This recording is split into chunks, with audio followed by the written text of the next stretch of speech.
बर्फीले हिमालय के ऊंचे पहाड़ों में जहां शांति और सुकून का वास था, एक ज्ञानी गुरु रहते थे। उनके कई चेले थे जो उनकी शिक्षाओं से प्रेरित होते थे। वो दूर दूर से उनसे सीखने आते थे और उनके ज्ञान की गहराई में डूब जाते थे। लेकिन एक चेला बहुत अधीर था। उसकी बेचैनी साफ झलकती थी। वो हमेशा जिंदगी के सबसे बड़े सत्य जानने को बेताब रहता था। उसकी जिज्ञासा कभी शांत नहीं होती थी। वो अक्सर गुरु से बहुत सारे सवाल पूछता था और हर उत्तर में और सवाल ढूंढता था। एक धूप वाली सुबह वो अधीर चेला अपने गुरु के पास गया। उसने झुककर प्रणाम किया। गुरुजी, उसने पूछा। उसकी आवाज में एक लालसा थी, एक गहरी तड़प थी। जिंदगी का सबसे बड़ा सत्य क्या है? गुरु मुस्कुराए। उनकी मुस्कान में एक रहस्य छिपा था। वो अपने चेले के बेचैन दिल को जानते थे। उन्होंने उसकी आंखों में झांका। मेरे प्यारे बच्चे, उन्होंने कहा, इस सत्य को समझने के लिए तुम्हें एक खोज पर जाना होगा। यह यात्रा तुम्हारे भीतर की होगी। तुम्हें अपने अंदर की गहराई में उतरना होगा। चेले की आंखों में उत्साह जगमगा उठा। वो किसी भी चुनौती के लिए तैयार था। उसकी आत्मा में एक नई ऊर्जा का संचार हुआ। वो जानता था कि यह यात्रा उसकी जिंदगी को बदल देगी। इस पहाड़ के नीचे एक घाटी है, गुरु ने समझाया। यह घाटी रहस्यों से भरी हुई है और इसमें छिपे हैं अनमोल रत्न। उसमें तुम्हें अनगिनत पत्थर मिलेंगे। हर पत्थर की अपनी कहानी है, अपनी विशेषता है। तुम्हारा काम है सबसे सुंदर, सबसे कीमती पत्थर ढूंढना। यह आसान नहीं होगा, लेकिन यह तुम्हारी परीक्षा है। चेला ध्यान से सुन रहा था। उसकी आंखों में जिज्ञासा और उत्साह था। वो अपनी खोज शुरू करने के लिए उत्सुक था। उसके मन में कई सवाल थे, लेकिन उसने गुरु की बातों पर भरोसा किया। ये पत्थर मेरे पास लाना, गुरु ने आगे कहा, लेकिन समझदारी से चुनना। हर पत्थर को ध्यान से देखना और परखना। तुम सिर्फ एक ही पत्थर वापस ला सकते हो। चेले ने सिर हिलाया। उसने गुरु की बातों को मन में बिठा लिया। वो बिना देरी किए अपनी खोज पर निकल पड़ा। चेला घंटों चला।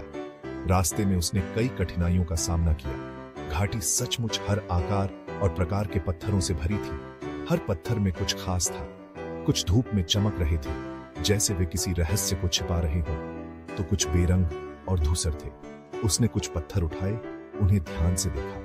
हर पत्थर को उसने परखा।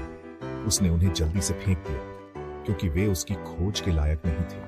आगे और बेहतर पत्थर मिलने की उम्मीद में उसकी यात्रा अभी बाकी थी और उसे विश्वास था कि उसे सही पत्थर मिलेगा।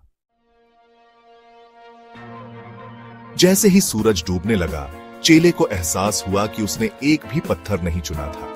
वो एकदम परफेक्ट पत्थर ढूंढने में इतना व्यस्त था कि उसने हर पत्थर की खूबसूरती को नजरअंदाज कर दिया था। निराश होकर वो गुरु के पास लौट आया। वो अपने गुरु के सामने खड़ा था। उसका सिर शर्म से झुका हुआ था। गुरुजी, उसने कबूल किया, मैं आपके काम में असफल रहा। मुझे सबसे सुंदर पत्थर नहीं मिला। गुरु बस मुस्कुरा दिए। उन्हें यही उम्मीद थी। उन्होंने चेले को अपने सामने बैठने का इशारा किया। मेरे बच्चे, गुरु ने शुरू किया। उनकी आवाज धीमी लेकिन दृढ़ थी, जैसे हर शब्द में गहरी समझ छिपी हो। तुमने पूरा दिन ऐसी चीज की तलाश में बिता दिया जो हमेशा तुम्हारी पहुंच में थी। तुमने हर कोने में खोजा, हर पत्थर को पलटा। चेला ने उलझन में ऊपर देखा। उसकी आंखों में सवाल थे, लेकिन शब्द नहीं मिल रहे थे।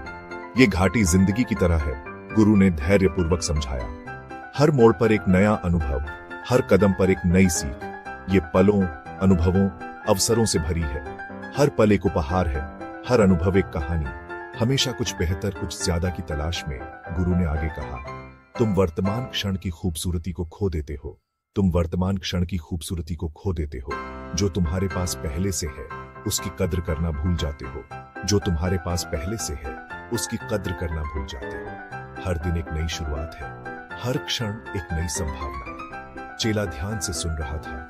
उसकी आंखों में एक नई चमक थी। उसका दिल समझ से भारी था। उसे एहसास हुआ कि उसने कितनी चीजें अनदेखी कर दी थी। उसे गुरु की बातों में सच्चाई का एहसास हुआ। हर शब्द में एक गहरा अर्थ था। असली खुशी, वो समझ गया, वहम का पीछा करने में नहीं, बल्कि वर्तमान को संजोने में है। वहम का पीछा करने में नहीं, बल्कि वर्तमान को संजोने में है। हर पल को जीने में, हर अनुभव को अपनाने में।